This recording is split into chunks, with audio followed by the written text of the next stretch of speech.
paradise, and we are dock right now in Belize, and so we'll be heading out to our excursion. I'm gonna keep you guys up to date and you guys a little sneak peek of our breakfast. Man, this is Pew coming all the way from Belize. You have a great one.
There's a store in Belize. Have a lot of different stuff here.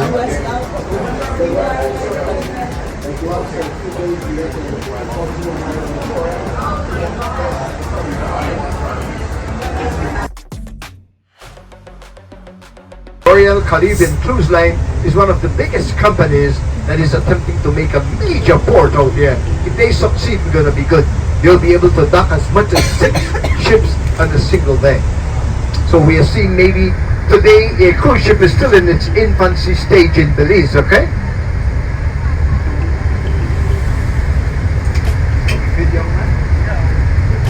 Pull up? Bus in your way here? So does he have people on board?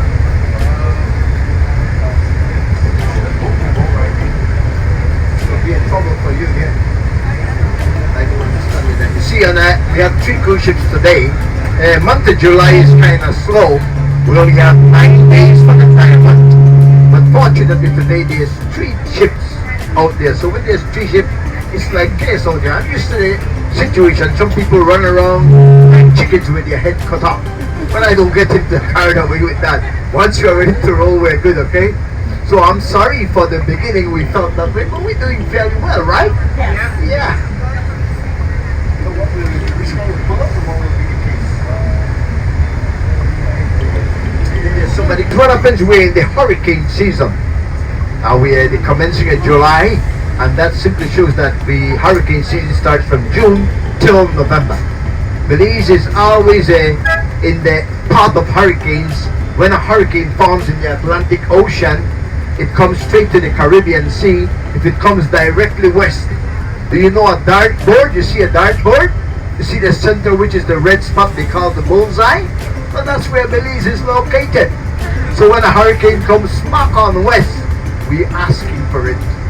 But if it diverts a bit, where northwest, then it goes into the Gulf of Mexico, then we're good. We're spared, okay? But we are threatened annually by maybe 3 or 4 hurricanes annually. But we learned to cope with it over the years, okay? So I'd like to say, first of all, welcome once again. I'll be your tour guide during the course of the day. My name is Pedro. If you forget my name, Pedro, you can call me Eric Estrada, I don't mind. If you forget that, you can call me Wayne Newton. But I don't plan to sing for you this morning, only on a special request. Alright? So I'll be working with you all. I hope I don't bore you to that. And remember, as we go along, we can ask questions. I want to say, introduce you to my driver. Our driver's name is Goyo. Can you remember that? But he comes with a not disturb sign, okay? Yeah. Yeah, do not disturb, yeah. Do you want Goyo to stand up and say hello? Yeah, there's a Belize sign here, but if you come back, you want to run here and take a picture. But we're going to go to a special area where we're going to on board and you can stand, sit, jump on top of the sign and take your pictures, alright? We're going to stand in a better area where the Caribbean Sea will be very beautiful. We continue and we come around here where you see all those kids in blue over there. That's a special area. It's a lighthouse. It was named after one of a generous, see the guy fishing shrimp there? Look at him.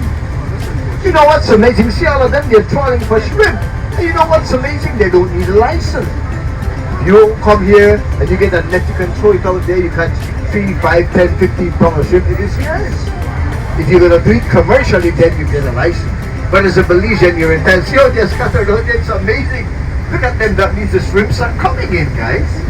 Wow. Huh? They can do everything as long as it's for your own consumption and your family use. But if you're going to commercialize it, then you got to get a license. Those are kids from school. They came to visit that area where the tomb is located. Give them some love, guys. They can't see, but they know it's cruise ship. Maybe one ship leaves. So he retired here, but his health was ailing. He never set foot on the territory because when we visited him out there, he could not come. He was confined to a wheelchair. As a fellow, a young man, he had contracted polio and was amputated by both legs. So he was there fishing back and forth. We befriended him. We took fruits and meats, and he died on the 9th of March.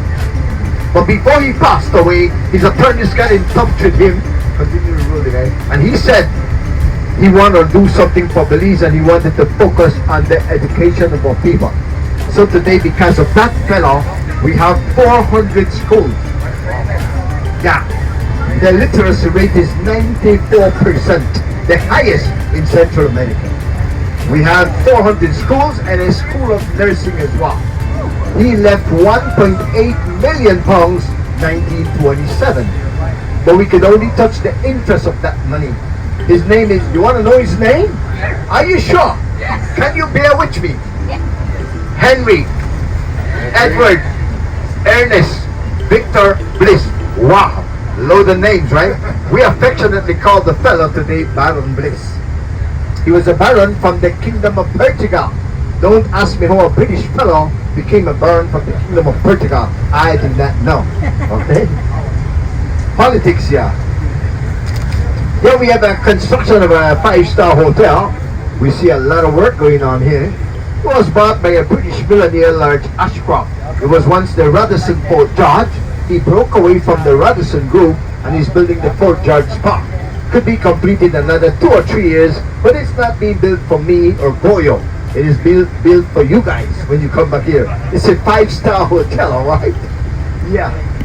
But that shows the growth of tourism industry in the country and where the US dollars are being put to work. Right there where you see the pier, that is where the first cruise ship tenders came a bit over 20 years ago. That time we had 1 ship per month. Then we had 1 per week. Today, 3, any given day, 1 to 3 ships on our port, okay?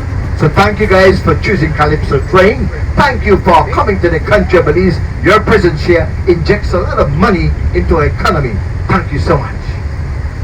We continue, and you're going to see on the driver's side, there'll be a sign over there that marks Fort George Memorial Park. It is in honor of the men who fought in the First and Second World War for Great Britain. Yeah, for the men who fought in the First and Second World War for Great Britain. Although British Honduras was indeed a small and insignificant nation at that time, we played a vital role fighting with the British. So in that monument in the center, we have the names of the men who fought, saw, and died in action. So if we have any vets on board, family members of vets, we'd like to say thank you and kudos for whatever you did and you're still doing to preserve mankind and humanity. We support you, okay? Thank you so much on behalf of the government and the people of Belize. So that, see a sign there, Belize sign, there's a bird there. Do you know the bird? On the Z. What does it look like? It's a toucan. We had a company of a match that was known as toucan. So when you scratch a match, it does like, we say 1 can.